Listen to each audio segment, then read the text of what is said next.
안녕하세요. 유상민 목사입니다. 오늘 하루 잘 지내셨습니까? 저는 오늘 하루도 특별할 것 없이 잘 지냈습니다.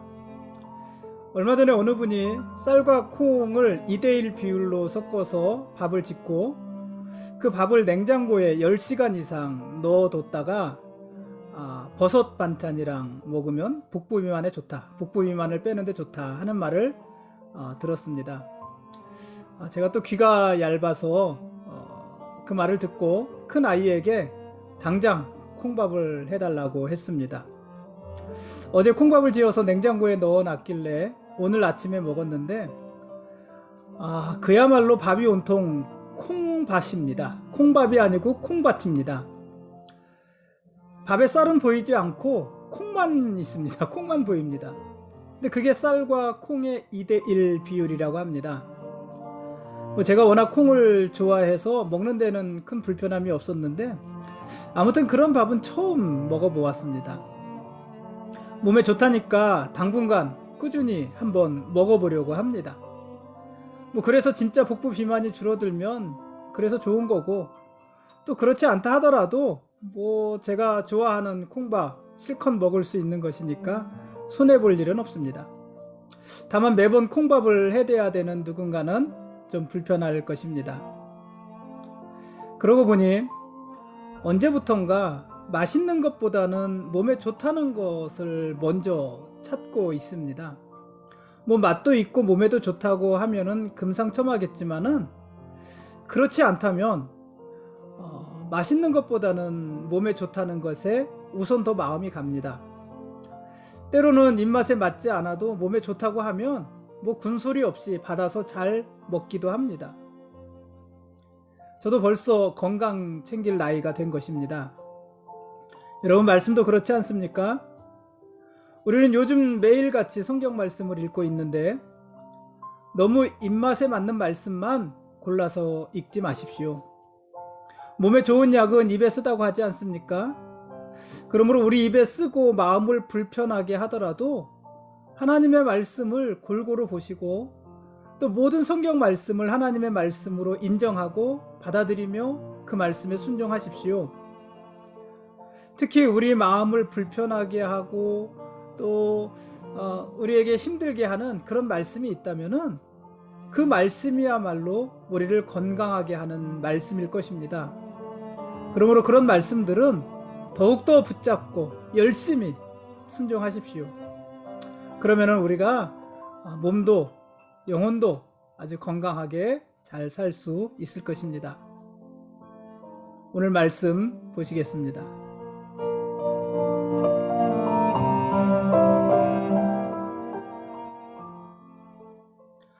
오늘 읽을 말씀은 사사기 8장과 9장 말씀입니다. 이스라엘이 미디안과의 전쟁에서 크게 승리했습니다. 이스라엘은 미디안의 칼 든 자 12만 명을 죽였습니다. 12만 명, 엄청난 숫자 아닙니까? 미디안 사람 중에서 살아남은 자는 15,000명가량이었습니다. 12만 명이 죽고 15,000명이 살아서 요단강을 건넌 것입니다.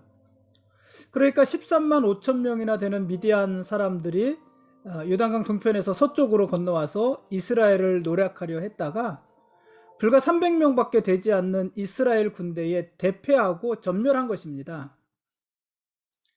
전쟁에서 크게 승리한 이스라엘 백성들은 기드온에게 찾아와서 기드온에게 왕이 되어달라고 부탁을 합니다. 그러나 기드온은 이스라엘의 요구를 거절합니다. 자신과 자신의 아들들은 이스라엘을 다스리지 않을 것이고 오직 여호와 하나님께서만 이스라엘을 다스릴 것이다, 이렇게 이야기를 합니다. 너무 멋진 말 아닙니까? 사사기 8장 23절 말씀인데 이렇게 기록을 했습니다. 기드온이 그들에게 이르되 내가 너희를 다스리지 아니하겠고 나의 아들도 너희를 다스리지 아니할 것이요 여호와께서 너희를 다스리시리라. 얼마나 멋진 고백입니까? 기드온의 이 고백이야말로 하나님께서 이스라엘을 통해 이루고자 하시는 하나님 나라의 모습입니다. 이런 나라, 내가 다스리는 것도 아니고 내 아들들이 다스리는 것도 아니고 힘 있는 자들이 다스리는 것도 아니고 돈 있는 자들이 다스리는 것도 아니고 오직 하나님이 다스리시는 나라, 하나님이 왕이신 나라, 그 나라를 세우기 위해서 이스라엘을 가나안 땅으로 인도하신 거잖아요. 하나님이 원하시는 계획하신 나라의 모습입니다. 그 모습을 기드온이 자기 입술로 고백하고 있는 것입니다. 얼마나 멋집니까? 그런데요, 기드온의 삶은 그 고백에 미치지 못합니다. 기드온은요, 스스로 왕이 되지 않겠다고 했지만, 그렇게 고백했지만 실제로는 왕과 같은 삶을 살아갑니다. 오히려 왕을 능가하는 삶을 살아갑니다. 기드온에게는요, 아내가 많았어요. 아내가 얼마나 많았는지 아들만 70명이었다고 했습니다. 사사기 8장 30절입니다. 70명의 아들을 낳으려면 도대체 부인이 몇 명이나 있어야 되는 걸까요? 딸들은 없었을까요? 그런데 기드온은요, 그 많은 부인과 그 많은 아들들로도 만족하지 못했습니다. 그래서 요단강을 건너서 요단강 동쪽에 있는 세겜에까지 가서, 세겜 지역에까지 가서 그곳에서 첩을 둡니다. 그리고 그 첩에게서 또 아들을 낳습니다. 그 아들이 아비멜렉이에요. 근데 이 아비멜렉의 뜻이 뭐냐면, 아비멜렉이란 이름의 뜻이 뭐냐면 내 아버지는 왕이시다 이런 뜻이에요. 아비멜렉의 이름을 누가 지었겠습니까? 기드온이 지었을 거 아니에요? 자기 아들의 이름을 지면서 내 아버지는 왕이시다 이렇게 진 거예요. 누가 왕이라는 것입니까? 자기가 왕이라는 것입니다. 그러니까 이 기드온은 스스로를 왕처럼 여기면서 왕을 능가하는 권세를 휘두르면서 살았던 것입니다. 그래서 그의 삶에는 아무런 거침도 없습니다. 아무튼 세겜에서 첩을 통해 낳은 아들 이 아비멜렉은 기드온이 죽은 후에 70명의 형제들을 모두 죽이고 이스라엘의 왕이 되어서 온갖 악행을 저지르는 자가 되기도 합니다. 이게 전부가 아닙니다. 미디안과의 전쟁에서 크게 승리한 기드온은 이스라엘 백성들에게 전리품을 요구합니다. 그래서 이스라엘 백성들은 기드온에게 금 귀고리 1700세겔과 초승달 장식들과 폐물과 미디안 왕들이 입었던 자색 옷과 또 그 외에 그들의 낙타목에 둘렀던 사슬들, 이런 것들을 다 걷어다 기드온에게 주었어요. 그랬더니 기드온은요, 그것으로 뭐를 만들었냐면 금으로 된 에봇을 만들었어요. 그리고 그 에봇을 자기가 사는 성읍 오브라에 두었습니다. 여러분, 에봇이 뭐예요? 에봇, 우리 출애굽기 할 때부터 얘기했잖아요. 이 에봇은 제사장의 복장입니다. 제사장들만 입는 복장입니다. 그러니까 기드온이 에봇을 만들었다면 그 에봇은 어디에 있어야 될까요? 성막에 있어야 돼. 성소에 있어야 되잖아요. 성소. 왜냐하면 그곳에 제사장들이 있으니까 성소에 있어야 되고, 그 성소는 지금 어디에 있냐면 실로에 있단 말이에요.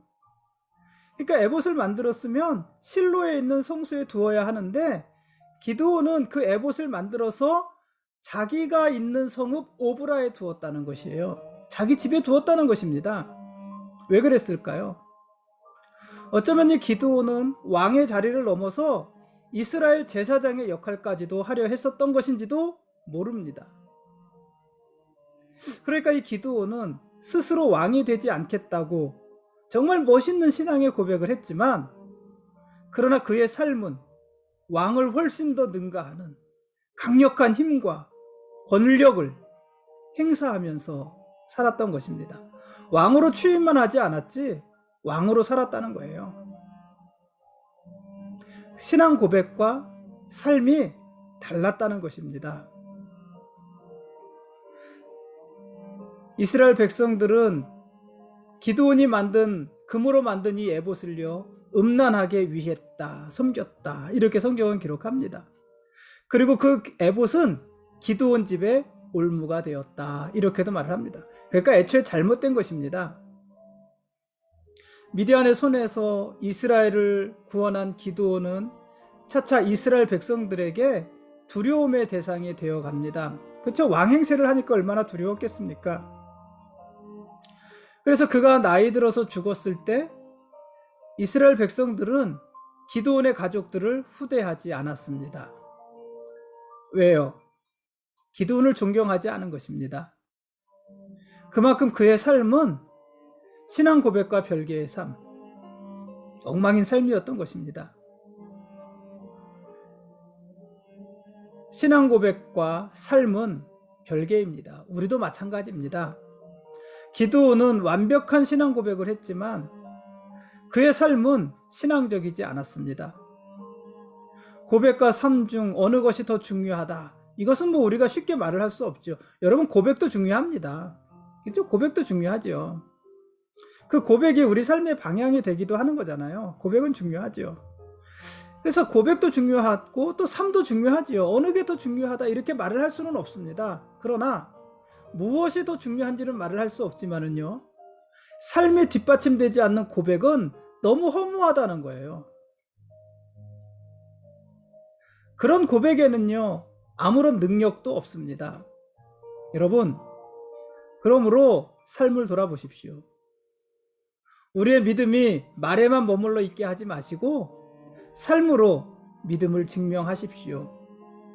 우리가 그렇게 살아가는 것이 옳습니다. 근데 기드온은 그런 삶을 살지 못한 것입니다.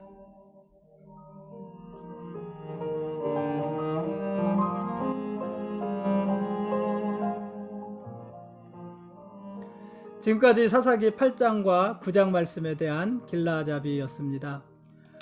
내일 읽을 말씀은 사사기 10장부터 12장까지 말씀입니다.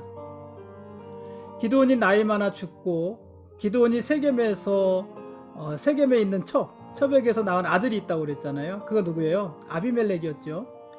기드온이 죽고 이 아비멜렉이 왕이 되었습니다. 근데 하나님은요, 이스라엘에게 왕을 허락하신 적이 없어요. 그러니까 하나님은 이스라엘에 왕을 세우신 적이 없다는 거예요. 그런데 아비멜렉이 왕이 되었습니다. 누가 세운 것입니까? 하나님이 세운 왕이 아니라 자기 스스로가 된 왕이었습니다. 이 아비멜렉은 어머니의 친족인 세겜 사람들을 회유해서 스스로가 왕이 됩니다. 그러니까 세겜 사람들의 도움으로 왕이 되는 것입니다. 이 아비멜렉은요, 스스로 왕이 되기 위해서 어떤 일을 하냐면 아버지의 아들들, 그러니까 자기 형제들 70명을 어떻게 했어요? 70명을 한 바위 위에서 다 죽였습니다. 왕이 된 아비멜렉은요, 끊임없이 폭력적이었습니다. 왕이 된 지 3년 만에 아비멜렉은 자기를 왕으로 세워준 세겜 사람들과 대립하게 되고 세겜 사람들을 결국 다 죽입니다. 그러니까 자기를 왕으로 세워준 사람들이잖아요. 또 자기 어머니의 친족들이잖아요. 그들을 다, 그러니까 외가 사람들인데 다 죽입니다. 특히 세겜 사람들 중에서 한 1000여 명 정도는 자기들이 섬기는 신의 신전 보르로 피하였다가 그곳에서 모두 불타 죽습니다.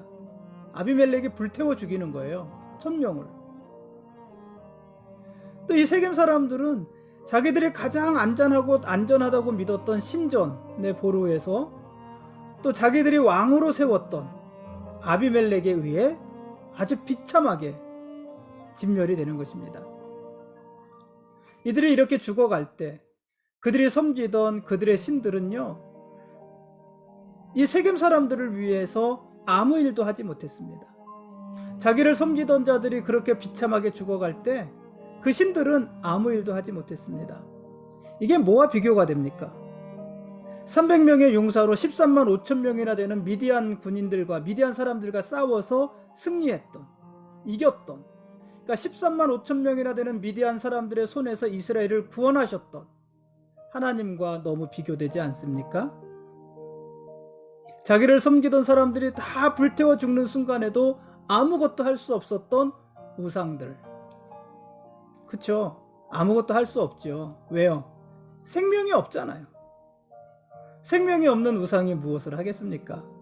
그런데 그 생명 없는 우상, 아무것도 할 수 없는 우상을 섬기는 것입니다. 이스라엘도 마찬가지입니다. 이스라엘도 300명으로 13만 5천 명이나 되는 미디안군을 물리치시며 그렇게 이스라엘을 구원하시는, 자기들을 구원하시는 하나님이 아니라 살만하면 항상 그 하나님을 버리고 그 무기력한 우상을 섬기는 것입니다. 왜 그럴까요? 이스라엘은 우상들이 약속하는 가나안 땅에서의 풍요, 다산, 이것을 끝까지 버릴 수 없는 거예요. 풍요에 대한 욕심, 다산에 대한 욕심, 그리고 그것을 보장하는 신들, 우상들, 이스라엘의 요구와 신들의 응답이 딱 맞아 떨어지는 거예요. 그래서 그 우상들을 끝까지 포기하지 못하는 것입니다. 아비멜렉은 어떻게 됐을까요? 스스로 왕이 되었던 아비멜렉은요, 우상이 허물어지듯이 아주 허무하게 죽습니다. 세겜 사람들을 모두 죽인 후에 데베스를 공격하던 아비멜렉은 성 위에서 이름도 없는 한 여인이 던지는 맷돌 윗짝에 맞아서, 머리를 맞아서 두개골이 깨어집니다. 이제 죽는 거예요. 살 수 없어요. 근데 아직 숨이 붙어 있어요. 그러니까 아비멜렉은 자기가 여자의 손에 죽었다는 이 불명예를 남기는 것이 두려워서 자기의 무기 든 자에게 자기를 죽여달라고 부탁하죠. 그리고 그 부탁을 듣고 이 아비멜렉의 무기 들었던 자가 칼로 찔러서 아비멜렉을 죽입니다.